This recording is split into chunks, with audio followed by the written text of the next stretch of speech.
Hendon Hooker falls to the third round of the Detroit Lions. And I'm going to make this argument right now.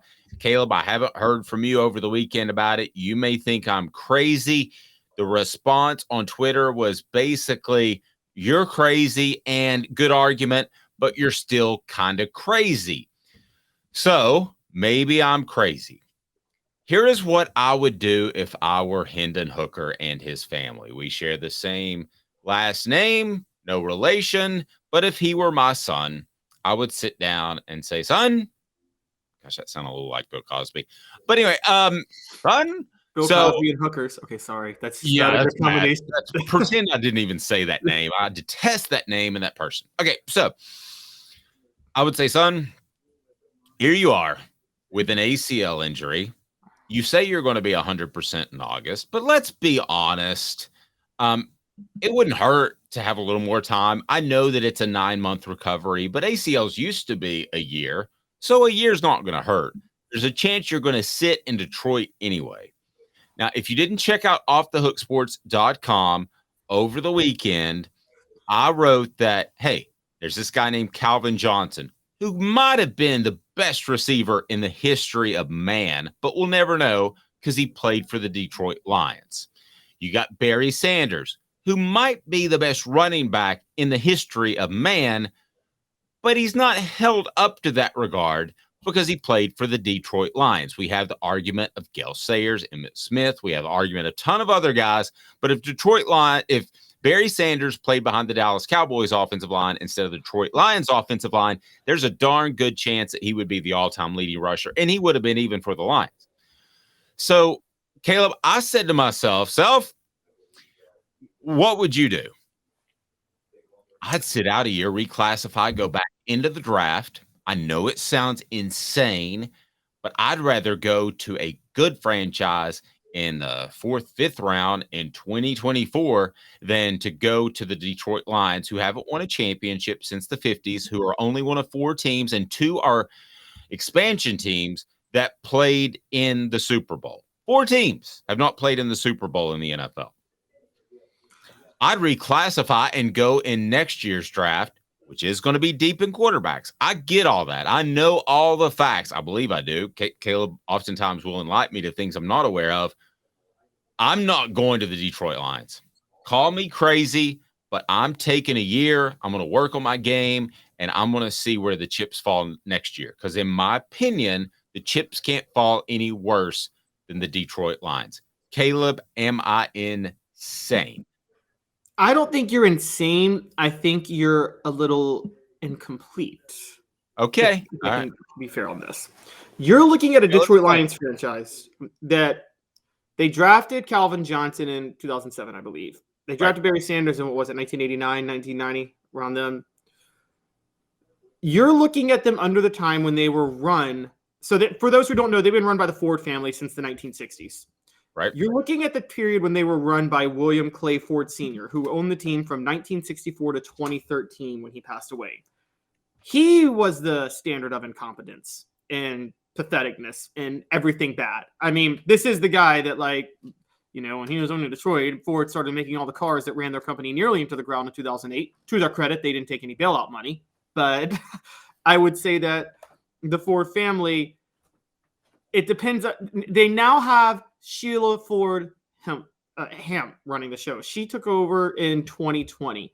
And I do actually think it's run a lot more effectively than it was then. This isn't Amy Adams Strunk taking over for Bud Adams and being just as incompetent as Bud Adams was, which is what's happening with the Titans.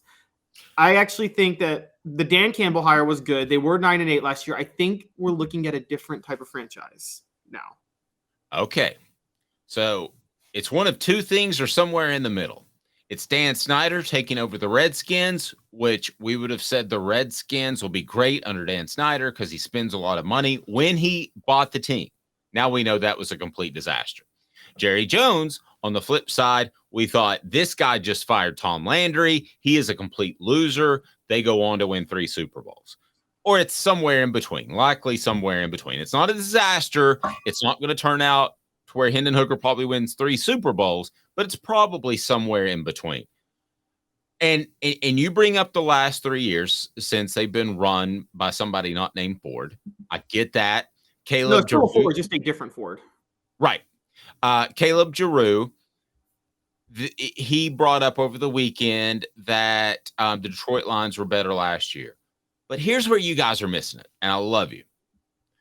You're basing Hendon Hooker's future, which to me is precious because I really like the kids. You'll find that I like guys that I've covered and respect more than the Dallas Cowboys. I'll say I'm a Dallas Cowboys fan, but I'd rather see Hendon Hooker win a Super Bowl than the Dallas Cowboys, to be real honest with you. So you are basing that off a half season. Giroux is a half season last year. You're basing it off 3 years. Calhoun, I'm basing mine off 70 years. That's a lot of years, my man. No, you're basing it off 59 years. You're basing it off 1964 to 2013. And during that run, you got me. There was one man who owned the team during that run. Look at what Detroit did before then. They actually had a pretty good franchise in the 50s. Darius McCord, a couple former Vols, actually played for Detroit. I think they won like 3 NFL championships back then. It was when William Clay Ford took over in 1964 and was just a model of incompetence for 60 years. He's no longer there. Or 50 years. Maybe 49. What's 2013 minus 1964? That's 49, actually, isn't it? Yes, but we're in 2023. Okay, so, well, then someone else owned them from 2013 to 2020. Okay. And they want, again, that I wouldn't say the franchise was run terribly incompetently from the 2013 to 2020 period. Calvin Johnson did retire during that time, but let's be honest, the makings was already there for Calvin Johnson to retire before William Clay Ford Sr. passed away. It's all about William Clay Ford Sr. He was the model of failure. He was the Dan Snyder. He was the Jerry Jones post the 3 Super Bowls. Not to be a sticky point for you. No, that's fine. But my concern is not just what Hendon Hooker is going to do in the next 3 to 5 years. And Travis says Lions a good place for him to be highlighted. So I want to get to the positive side of it because I'm so happy he got drafted in the 3rd round. I never thought he'd be first. I didn't really think he'd be second. I kind of nailed that one in the 3rd. So there, could he be highlighted? Yes. But here's the concern. You took away Calvin Johnson and Barry Sanders' desire to play football.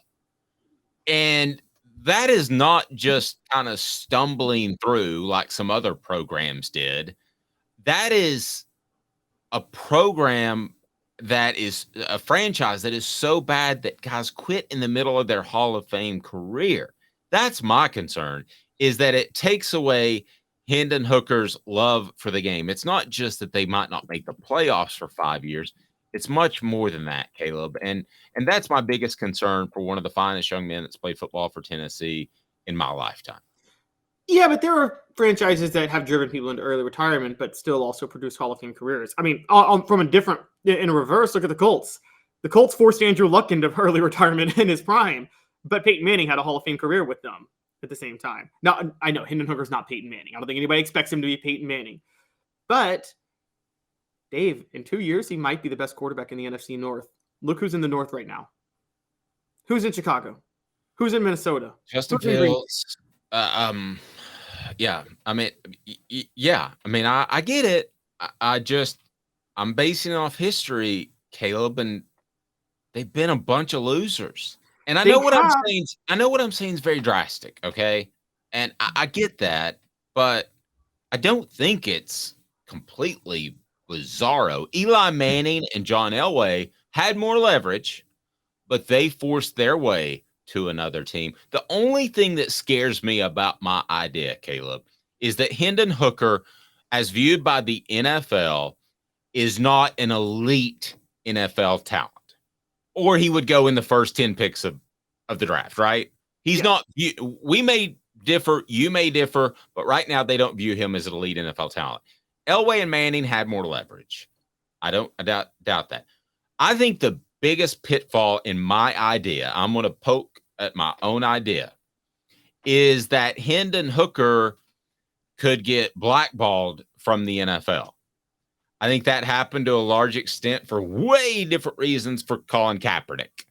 So Could he, if he sat that year, which he's not going to do, I realize this is all hypothetical, but if he sat that year, would all NFL owners look at him like, hey, jerk, you had an opportunity last year. What are you doing? I'm not going to take you. That's the one major pitfall that scares me in my idea. Yeah, it's Hendon Hooker doesn't have this leverage because he was the third pick. And here's the thing, NFL owners don't want to set this precedent at all. And Hendon Hooker is not a player for any of them worth setting that precedent for. So you're right. I mean, the thing about the NFL, we have to bring this up because you're right. For different reasons, Colin Kaepernick was blackballed. Also, for different reasons, Tim Tebow was blackballed. And it would happen to Hendon Hooker. But here's the thing. What do Colin Kaepernick, Tim Tebow, and Hendon Hooker have in common? None of them were good enough for the distractions not Hendon Hooker, but Tim Tebow and Colin Kaepernick. Neither one of them was good enough for the distractions they brought. Okay, so let me agree with you and argue against me. Lamar Jackson was good enough, and the rest of the teams in the NFL colluded. They're not going to say so, but they colluded not to sign him to a huge guaranteed contract. He ended up getting one with the Ravens last week, but nobody was going to sign him because they didn't want to follow up the Deshaun Watson contract that was fully guaranteed. And a lot of teams can't fully guarantee contracts because you have to put the money in an escrow and it's vested. So that way, if you were to sell the team, if Jimmy Haslam sells the team in Cleveland, they still have to pay Deshaun Watson because the money's there. So we've seen them do it. And I think they did it with Lamar Jackson. They wanted him to stay in Baltimore. Nobody wanted to give him a $260 million guaranteed contract like Watson got. Yeah. So no, you're right, and I certainly think that my argument has that major pitfall.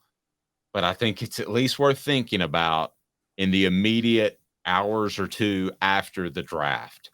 I don't. And let's just talk about changing leadership for a minute.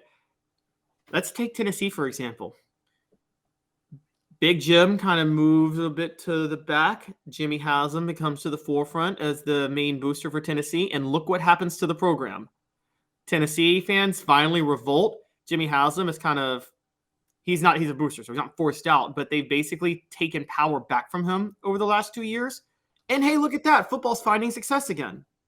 I'm saying when incompetent people are running your program or franchise, when they get out of the way, you have a chance to be successful. And I think Detroit is out from under the 50-year thumb of the incompetent owner who ran them. I hope so. Smokey says, what a story it would be for Hooker to win a championship for Detroit, especially considering the issue he had with his heart a couple of years ago. This kid, I mean, everything stacked against him. You had the heart issue. You had Justin Fuente, who basically threw him under the bus. I don't know if you read those quotes, Caleb, that he didn't like playing in the cold, which was just absolutely silly. He has the ACL injury. He has to overcome Milton before that at Tennessee. So this guy's overcome a lot. Can he overcome the Detroit Lions? Possibly, and I certainly hope so for his sake.